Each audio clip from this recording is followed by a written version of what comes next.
underneath the holes, every now and then, a puppet would pop through the hole. They would give a huge plastic mallet to the kid as the kid would stand there and try to hit the puppets on the head. It was a homemade whack-a-mole game is what it was. So this line's so long, we can't wait for our turn. Little Jude was maybe 4 at the time. He was so excited about this game.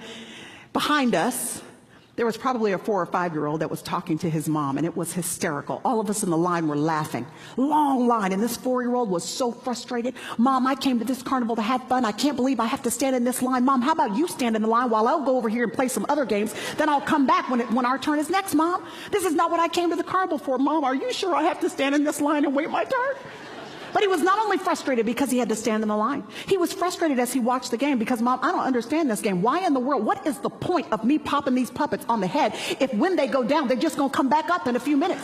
I don't understand why I would even do this. Why are we playing this game, Mom? I don't understand what the point is of this game. So we are laughing at this 4-year-old just going off as he's waiting in line.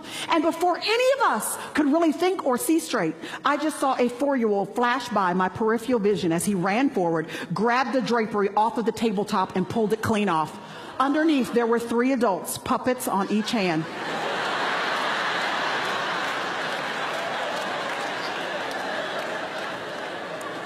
Y'all, we got such a good laugh, but we also learned a good lesson. That there is always something you cannot see controlling what you can.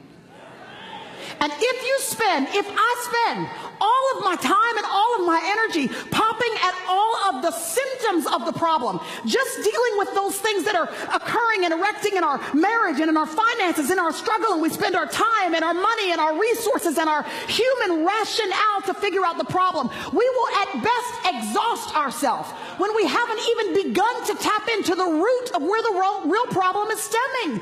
The Apostle Paul says in Ephesians chapter 6, he says, come on, y'all, pull back the curtain and let the enemy know we got our eyes on you.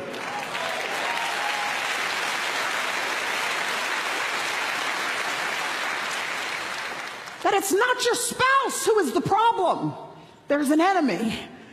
It's not your boss who is the problem. There is an enemy.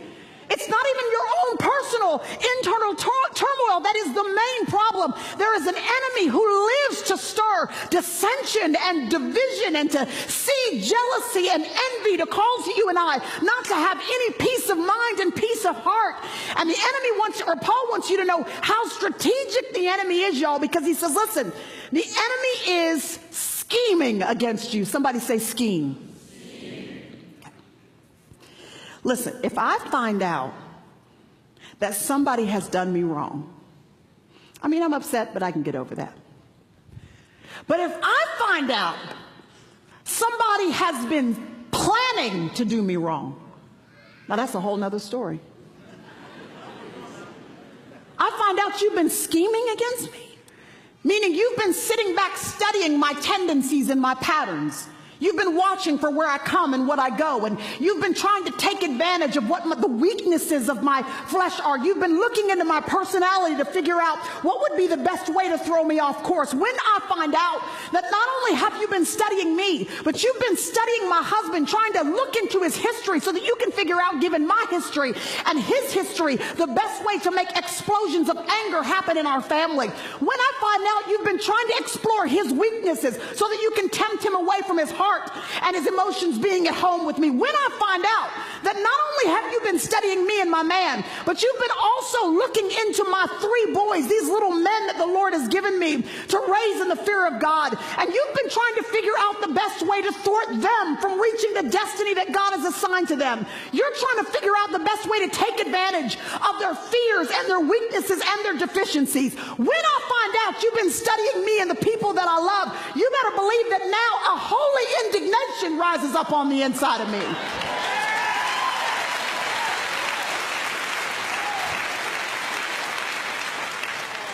I'm not just going to stand back and let you run roughshod over my family.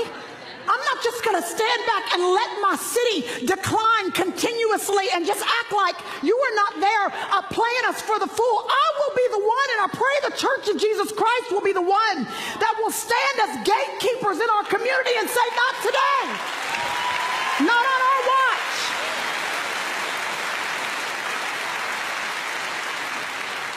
And so if it's a war the enemy wants, it's a war he will have.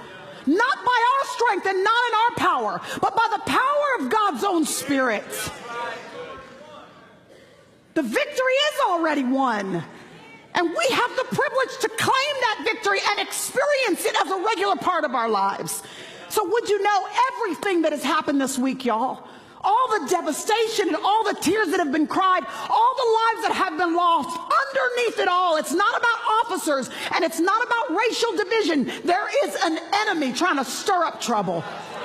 And if we turn our attention on each other, instead of pulling back the curtain and say, we got our eyes on you, and we're coming after you with weapons that work.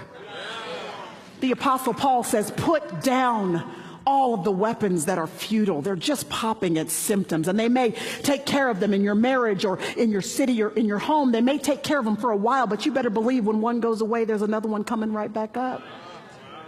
Paul says, I'm going to give you some weapons that work. And he gives us, traditionally people say 6, but really I believe there are 7 pieces of armor. I want to tell you briefly what they are. He says you need to make sure that you stand firm in verse 14. Gird your loins with truth. He says then you need a breastplate called righteousness. But he doesn't stop there. He says you need something for your feet. They better be shod with the preparation of the gospel of peace. Then he says you need a shield, and it's called faith. He says in verse 17, you need a helmet. You need something to guard your mind. You need a helmet called salvation, and you need a sword of the Spirit, which is the word of God. And while most people stop there, the Apostle Paul does not. He says, even though these 6 things are important, you need one more thing. In verse 18, he says, and pray. Prayer is the divinely ordained mechanism, y'all, that our God has given us. It's like a key that unlocks the heavens and allows all of the blessings that our God already has for us to actually be dispensed to us. Prayer doesn't manipulate God. It accesses what God has already aligned to us in our lives here on earth. And so pray. If you want victory in your marriage, would you make sure you are a man or a woman of prayer? If you want victory, teenager, in your high school or student at your university, then you got to become a person of prayer. And if you say you want to live victoriously and abundantly and yet you don't pray, then I don't believe you.